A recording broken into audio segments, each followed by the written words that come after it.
Isang komplikadong templo sa Cambodia, ang Angkor Wat, ay itinuturing na pinakamalaking relihiyosong monumento sa mundo na sumasakop sa 402 na hektarya. Sa pagitan ng ika-10 siglo at ika-12 siglo, ang mga templo ng Angkor Wat ay itinayo bilang mga damba ng Hindu ng sibilisasyong Khmer.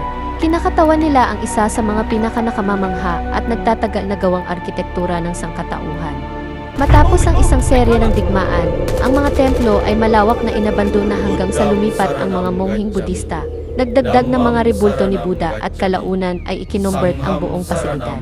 Ang pangalang Angkor Wat ay nangangahulugang lungsod ng mga templo at ang koronang hiyas nito ay sumasaklaw sa isang lugar na humigit kumulang na 500 hektarya. Ang 213 na talampakang taas na gitnang tore na ito ay napapalibutan ng 4 na mas maliliit na tore at isang serye ng mga pader na nakakulong. Napapaligiran din ito ng malalim na kanal na may 3 milya ang palibot, 650 na talampakan ang lapad at 13 na talampakan ang lalim. Lahat ay hinukay sa pamamagitan ng kamay. Ang 5 milyong tonelada ng sandstone na ginamit upang itayo ang pambansang monumentong ito ay kinailangang dalhin mula sa isang tibagan ng mga bato na may 25 na milya ang layo at naglalaman ng mas maraming bato kaysa sa Great Pyramid of Giza.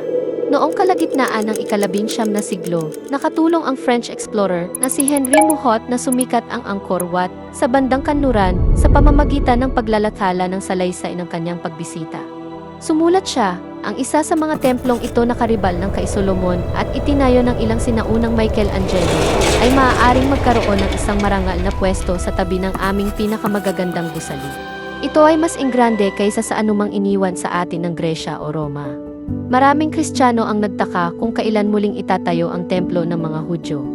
Ngunit walang propesiya, pangako o utos sa Biblia na nagsasabing ang pisikal na templo ay kailanman muling itatayo. Sa katunayan, ang templo ng Diyos sa lupa ngayon ay isang espiritual. Kaya hindi na kayo mga estranghero at mga dayuhan, kundi kayo ay mga kababayan na ng mga banal at kasapi sa sambahayan ng Diyos. Kayo ay itinayo sa pundasyon ng mga apostol at mga propeta, na si Kristo Jesus mismo ang siyang batong panulukan. Sa Kanya, ang buong gusali na pinagkakasya ng magkakasama ay lumalago upang maging isang banal na templo sa Panginoon. Sa Kanya, kayo rin ay itinatayo ng magkakasama para maging isang tahanan ng Diyos sa Espiritu. Efeso Kapitulo 2, versikulo 19 hanggang 22. Ang mga tao ay may kakayahang lumikha ng malalaki, magaganda at pangmatagalang istruktura. Ngunit kahit ang mga kahangahangang gawang ito ay maaaring iwanan, baguhin ang gamit, at unti-unting mabulok sa paglipas ng panahon, tulad ng nangyari sa Angkor Wat nang ito ay inabandona at kalaunan ay ikinumberte ng mga mongheng Budista. Ipinapaalala nito na ang lahat ng material na kayamanan at gusali sa mundo ay pansamantala.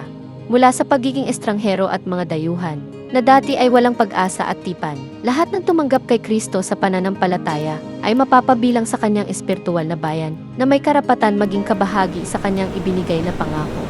Higit pa rito, tayo ay itinalaga bilang kasapi sa kanyang sambahayan na nagpapahiwatig ng isang malapit at matalik na relasyon sa Diyos, kung saan ang pag-ibig, pag-aaruga at pagkakaisa ay dapat na maghari gaya ng isang pamilya.